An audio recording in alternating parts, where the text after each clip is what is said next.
metabolism. Like I said, we only have 2 days left, but the 2 days are kind of long, so it might bleed into 3 days. We will see how far we get, and we're definitely doing a lab on Friday.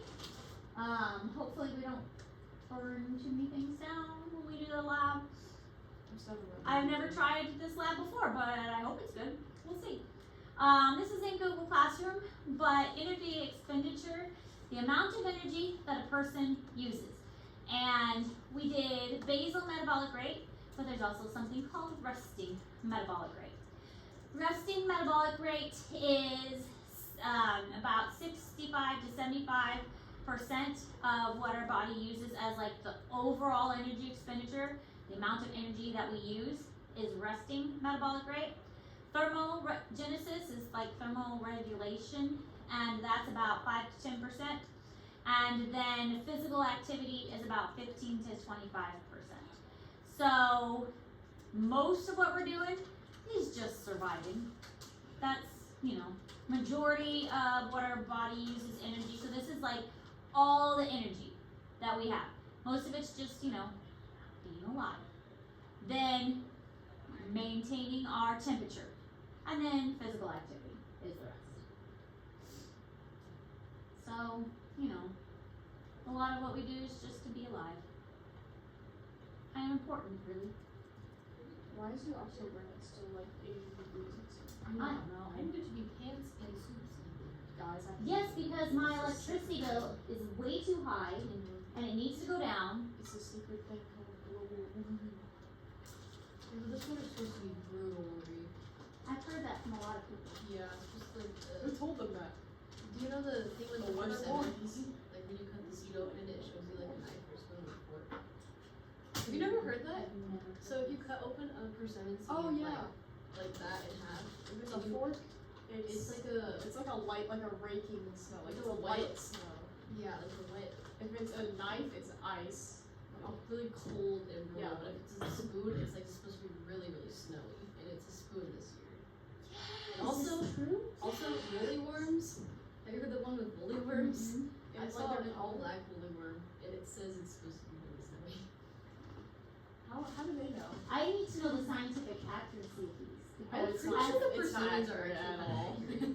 as a scientist, I need to know. I know the this. persimmon one is like not accurate at all because we'll get like a bunch of different. We have a persimmon tree at my house and we'll get like a ton of different shapes in the seeds. And Do an experiment for me now, Like, Marie. I don't think No. I've seen this. I'll have to get to them before all But the it's like hornets that's do. the knife, that's the fork, and that's the spoon. Harpoon or mallet, that's the same. And we have the spoon. And also, I've just seen a lot of like weather forecasts that we're supposed to get really big forks. I've never heard that, but now I need to know the scientificness. I'm gonna be able to wear all the clothing that I have. All right, thermogenesis, energy expenditure from the digestion, absorption, storage of consumed food, and it's only about 5 to 10%. So this kind of shows the effect.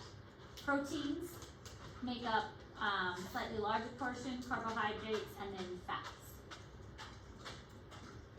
And then we all remember our error bars, right? Big error bars means more chance of error. Smaller error bars means less chance of error.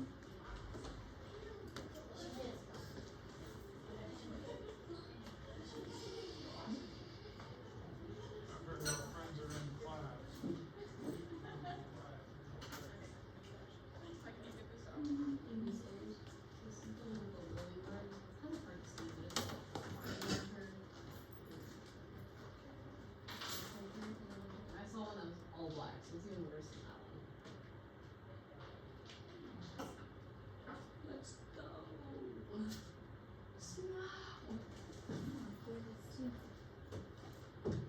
There's also always like the farmer almanacs. Mm-hmm. I have no idea what that one says. My grandparents always like send them to me. I think when I get my new slippers, I'm gonna take off this one. It depends on how big they are. I don't know if it's nice. I just hit buy. I don't know. I have no idea what that one says. My grandparents always like send them to me. I think when I get my new slippers, I'm gonna take off this one. It depends on how big they are. I don't know if it's nice. I just hit buy. I more energy than carbohydrates or fats. Carbohydrates, as I mentioned before, are better for quick, like bursts of energy. I need the energy now. That's what carbohydrates are good for.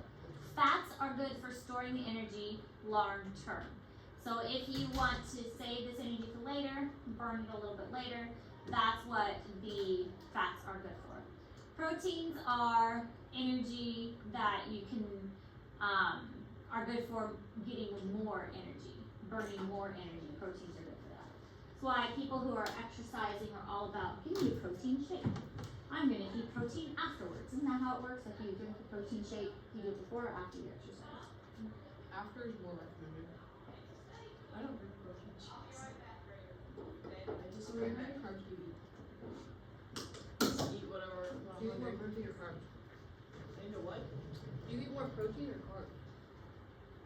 Probably carbs. I don't know. I mean, She eats what she wants. I eat a lot of Z bars. This is actually a oranges. protein shake in here. Yeah, I like apples and fruit. I eat a lot of fruit. Physical activity, energy expenditure includes exercise, daily living activities, and fidgeting. Fidgeting is anything that is making you move is considered a physical activity. This varies considerably, of course, depending on the person, the age, the activity level. I mean, honestly, a person that, like you guys who do sports and stuff, are going to be much more active than me, who doesn't do sports and is just trying to survive from day to day. Non-exercise activity, thermogenesis. It's abbreviated NEAT. Non-exercise activity, thermogenesis. These are things like typing, fidgeting, moving normally, etc. You're not actually exercising. You're just doing a normal activity. You're writing something. You're moving from class to class. You're like sitting in a chair and your like leg is tapping. You're not really exercising, but you're moving, talking, things like that. Those are all non-exercise activities. But they are still requiring energy and they are still producing some amount of heat for that to work. But that this is a person doing strenuous work and this is a person doing like seated non-strenuous work. Not nearly as much energy is going to be used and a lot more energy is going to be used if you're actually doing strenuous work.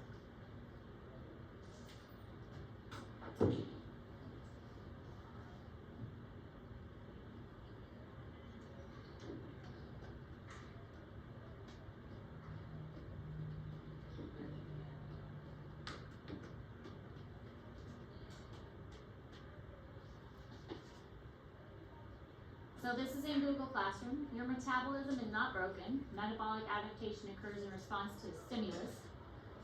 So it varies depending on what you're demanding of your body. So your basal metabolic rate or your resting metabolic rate, it's just, this is what you do. This is what you need to survive. Then your everyday kind of activity, and then your thermo activity, and then your exercise. So really, these kind of stay the same right here, like this one and this one and this one. These don't really vary much. It's this one that is really going to vary a lot, the exercising. This is the one that you can manipulate more. As this one gets manipulated, these other ones can be manipulated too. So the more you exercise, the more this one's going to change, and the more the thermal one is going to change. So it's going to have an impact on the others. Alright, so the basal metabolic rate or resting metabolic rate, they're really the same, but the wording can vary depending on who you talk to, but they're really pretty much the same. Is the amount of energy expended while at rest in a neutrally temperate environment in the post-absorption state, meaning that the digestive system is inactive. Think of, you haven't eaten, like right now we've eaten, so this wouldn't apply to us right now because we have eaten food and so our digestive system is active. But like in a couple hours when the digestive system is kind of calmed down, and then we're just kind of sitting there chilling or, you know, just watching TV or something, then that is your basal metabolic rate. So basal metabolic rate, resting metabolic rate, that's kind of the same thing. And during this time, this is where most of your energy is going. A lot of it is going to your muscles and your liver. Your brain is a close third to that. Muscles, liver, brain. Digestion, you're not digesting food, so not a lot of energy is going to that. Kidneys, heart, fat, and then miscellaneous. So, have you guys all heard that you shouldn't go swimming right after you eat? Yes. Okay. Do you know why? Maybe so. You could, but they often tell you you can get cramps, right?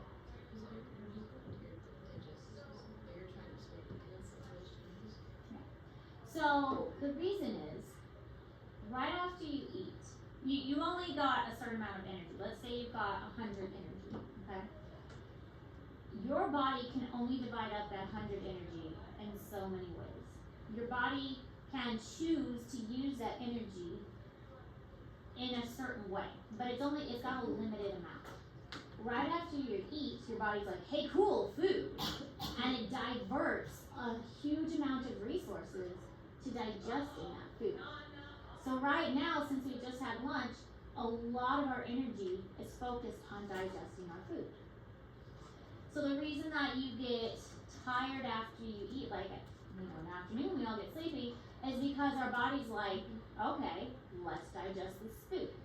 And so that's what it's really focusing on. The reason you're not supposed to swim is because your body wants to digest food. It doesn't want to send the energy anywhere else. It doesn't want to send it to swimming or exercising or, you know, doing a sport or anything like that. It doesn't want to divert any of that energy. If you are asking it to do an activity, your body's like, no, I've already got the energy going here. I don't want to send it to the muscles. So your muscles will go into like lactic fermentation or something like that to try and compensate, and it will get cramps. And they say don't exercise after, like don't swim, because if you get a cramp while swimming, you'll drown. If you get a cramp while you're running, then, or, you know, you might throw up or something, because your body can't handle the extra exercise. But if you get a cramp while swimming, then you could actually die because you drowned. So that's the main thing, is like your body only has so much energy, and it can only divert that energy to certain places, and if you eat a lot, its priority right then is food. So the release of energy in this state is sufficient only for the functioning of vital organs. It's saying, okay, we've only got so much energy, let's put it in the places that really need it. And we kind of talked about this before. There are parts of your body that are more important than others, and this is why frostbite will happen also. I think we already mentioned this. It's kind of a homeostasis thing. Some parts of your body can be sacrificed more than others. To keep certain areas warm, it's willing to sacrifice other areas. Fingers aren't as important as the core of your body. Toes, nose, ears, you can live without all of those. So let's pull the heat away from those areas and put the heat in the middle of the body where all these important things are to keep this warm. Doesn't matter if we lose a couple fingers, as long as all of this stuff is warm. And same thing with energy. Let's put the energy here where all the important things are. And if we have to pull energy away from something else to put the energy where it's needed, let's do that.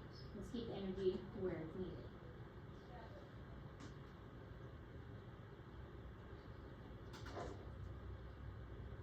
These are the thought patterns of the brain.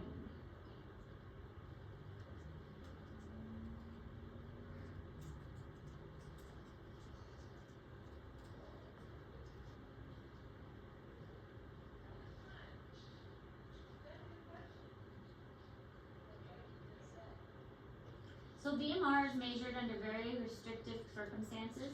When a person is awake, a person's sympathetic nervous system is not to be not to be stimulated, such as conditions like complete rest. So when you're trying to measure the BMR, you want to try and be as accurate as possible, and try not to make the person overly excited or make the person heart rate go up or feed them too much or do anything like that to try and get as accurate of a BMR as possible.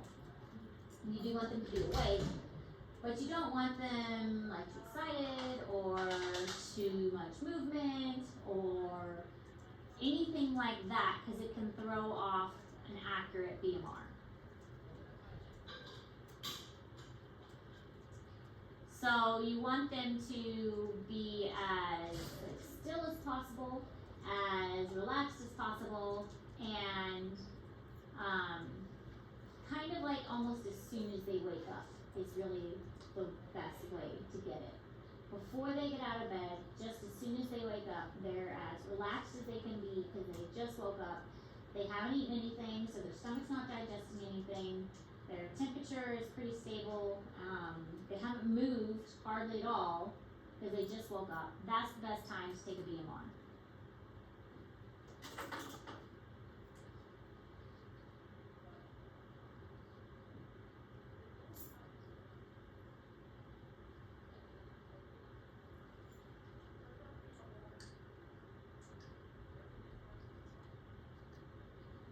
So sometimes if a person is trying to get pregnant, they will take their temperature, and the best way, because right before ovulation, the temperature spikes a little bit. But you have to have a super sensitive thermometer, and you have to take the temperature first thing in the morning, because it's called the basal temperature. And it only works first thing in the morning before the person even like moves around. So you have to take the temperature as soon as you wake up. And it works and it's accurate because as soon as the person ovulates, the temperature spikes. And so you have to get the special thermometer and take your temperature consistently every morning before you even get out of bed, as soon as you wake up. And that's part of this basal temperature thing. Can't move. As soon as you wake up, take your temperature right down, and you can detect a slight rise in the temperature right before ovulation. Here's a person who's being tested for it.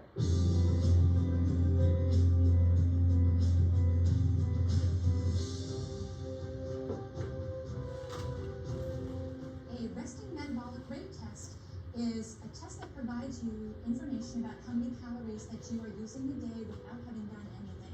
So this is going to go over your nose, under your chin. So a person will come to the lab in a fasting, fully rested condition. We would have them lay down on one of our clinical tables here, and we would place this face mask over them, and a person can breathe normally, talk normally, communicate with us. We are simply collecting samples of the air that the person is breathing out. Now, this comes in useful because these samples are sent here to our metabolic cart, and this tells us important information about how much oxygen you're using, how much carbon dioxide you're breathing out, and that can help us estimate what type of fuels that you're using sitting at rest. Now, people care about the resting metabolic rate because this is very important for any weight management planning purposes. Typically, it takes about 30 minutes to get a nice, stable, resting value.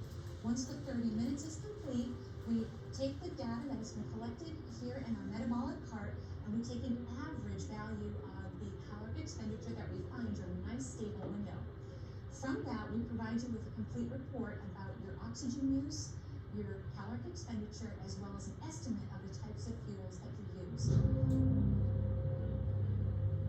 So you have to wear that mask and lay there, don't move, for about 30 minutes, and it can measure the carbon dioxide and oxygen production, carbon dioxide production, oxygen consumption, and get a resting metabolic rate. Alright, so BMR and resting metabolic rate are measured by gas analysis. A rough estimation can be acquired through an equation like they were saying. Daily rates of energy expenditure can be used to calculate this. So for males, This is the equation. You're not going to need to know the equation. I'm not going to make you do an equation, but this is the equation if you're interested for males. 10 times the weight, and then 6.25 the height in centimeters, and then 5 times the age. So, plus 5. So it's a kind of similar. The only difference here is it's plus 5, and then for females it's minus 161. I don't know why it's so different here, but that's just the equation they come up with.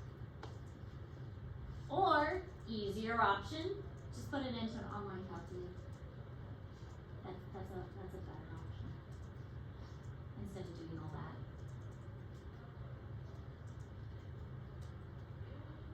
I like the last option.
Hello, I'm Dr. Julia Tatum Hunter from Holistic Dermatology. We're here to talk about what's the difference between basal metabolism and resting metabolism. They're very similar. It's only about a 10% difference. So in the great scheme of things, you really don't care that much. Basal metabolism is always higher in men because of muscle mass. And so with women, the more muscle mass you have, the higher your basal metabolism will be. And basal metabolism is just the amount of calories that your body burns in 24 hours from your heart beating, from breathing, from just staying alive, basically. Resting metabolism is when you add food digestion on top of it. When you're sick, your resting metabolism is higher because your body's using more calories because your immune system's working harder, your temperature is higher, so that would make your resting metabolism higher. The older you get, the lower your basal and your resting metabolism, so keep your muscle mass up, keep your activity level up, exercise, keep your muscle mass up, and then your basal and your resting metabolism are higher, and that's better. It helps you burn more calories. So there is a small difference between them, but like I said, they're kind of basically the same. Just a really small difference between them, but generally the same. Alright, metabolic regulation. So what regulates all of this metabolism that's going on? The primary organ responsible for regulating metabolism is the hypothalamus. In the brain, there is this region that cross connects the two halves of the brain, and then underneath that is the hypothalamus. This area, it's not so much an actual like structure as it is a region. So within this hypothalamus, it produces several different hormones, controls and integration of activities of the autonomic nervous system in this hypothalamus area. The hypothalamus also regulation of body temperature and regulation of food intake.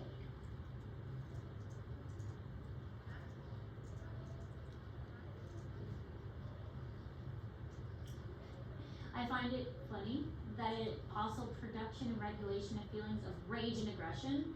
So that might be why people get hangry.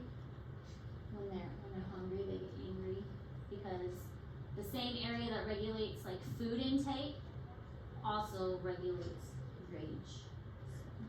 So I have a question. So you have an Apple Watch, right? I have what? You have an Apple Watch. Mm-hmm. So you know how it's like the red circle is like your calories, your activity. Mm-hmm.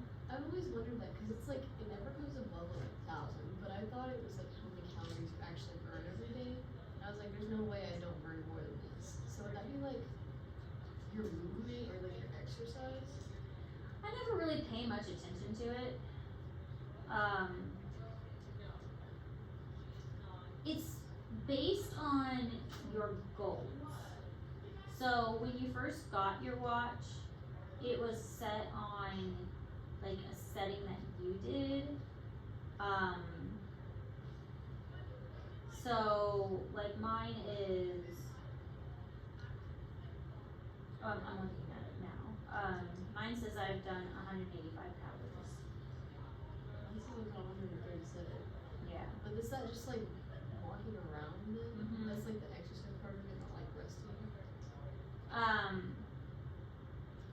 Says I've climbed 3 flights of steps, and I've been going up and down from my basement, and 2,773 steps.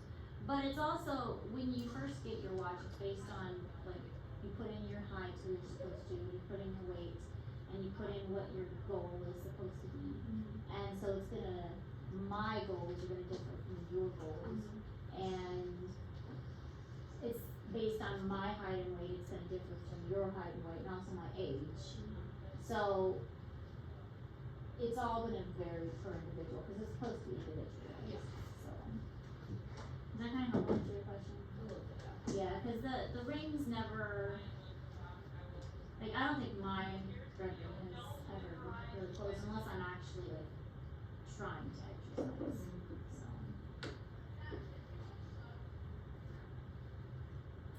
It's a good thought though. I don't even know what mine's set to.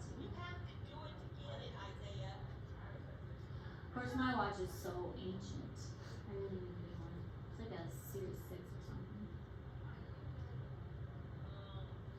Alright, this is in Google Classroom because I realize this is a lot and you may not want to write it all down.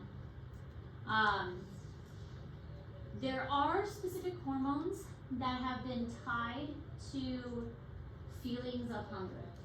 Leptin and ghrelin, specifically, are two that have had a lot of research surrounding them. So the feeding center is responsible for the sensation that causes us to seek out food. When we have food, these are satisfied and we get that full sensation that we feel full.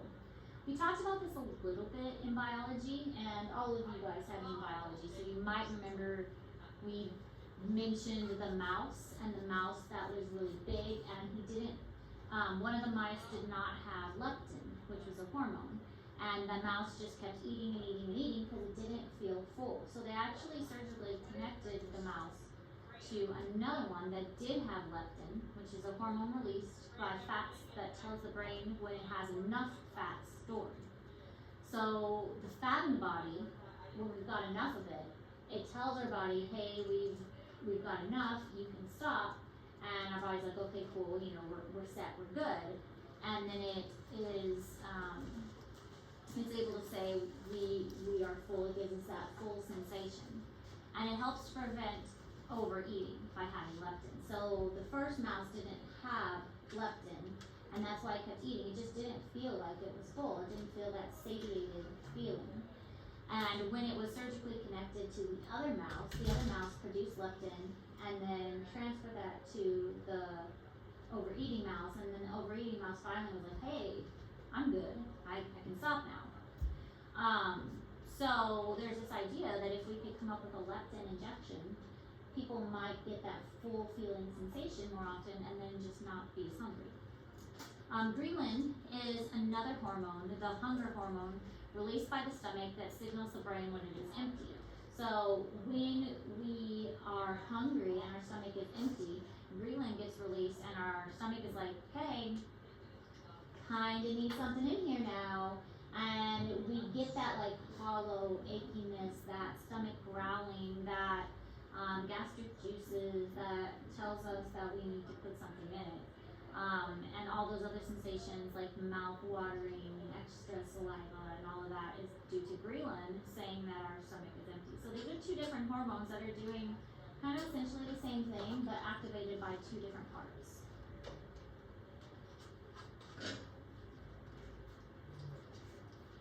There's also the thirst center. This is a little bit different because thirst and hunger are two very distinct sensations. We all know what it's like to be thirsty when you exercise so much and your mouth is just dry and you really just need a drink. It operates kind of similarly. Cells in the hypothalamus, again that part of the brain, are stimulated by the rising osmotic pressure of the extracellular fluid. So this is the fluid around the cells.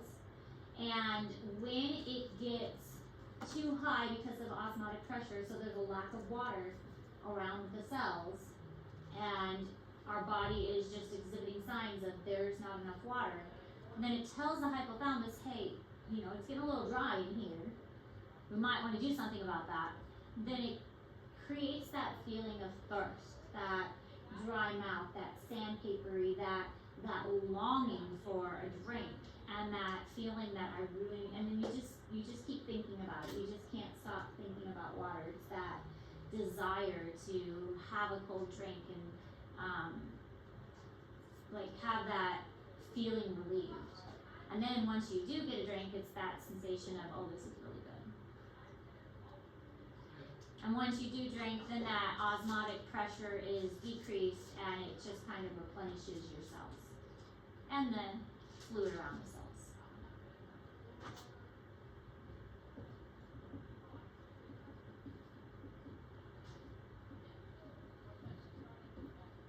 So this is just kind of how that balance works. Again, this is negative feedback looping that we're watching or we're seeing here, and the other was positive feedback looping, but again, positive feedback loop doesn't really have to do with this. This is all negative. So we have the thirst sensation and drinking water and helping to maintain that osmotic pressure, and with the blood, as you drink more, you're going to have more plasma in your blood. Your cells are going to respond to that better. The extracellular fluid is going to respond to that better. All those kinds of things. Look, we finished our notes. We did so good. Yay! So, how are we on the micronutrients? I haven't closed a really long time. Did it? Yeah. You guys haven't started? Or have started? I looked at it, but I haven't actually started. I see that it's there. Okay, micronutrients. Did I have that due next week? No, this week. This week? Okay. Micronutrients and crash courses this week. I will post the other assignment tomorrow, so you have something to do with the sub. It'll be a case study, but it will be due next week. Okay, but I'll wait till the sub to post that one. Would you be Yes. able to post that in the morning? Yes. Because golf is gonna be gone and I can work on it in the morning. Yeah. I'll post that. I can have it automatically posted. I usually do that 7:45. Okay. So I will have it automatically posted 7:45, and then that'll be your sub assignment. But the only two things we'll have due this week is the crash courses and the micronutrients, and then we will do a lab on Friday. I go to the restroom. Uh-huh.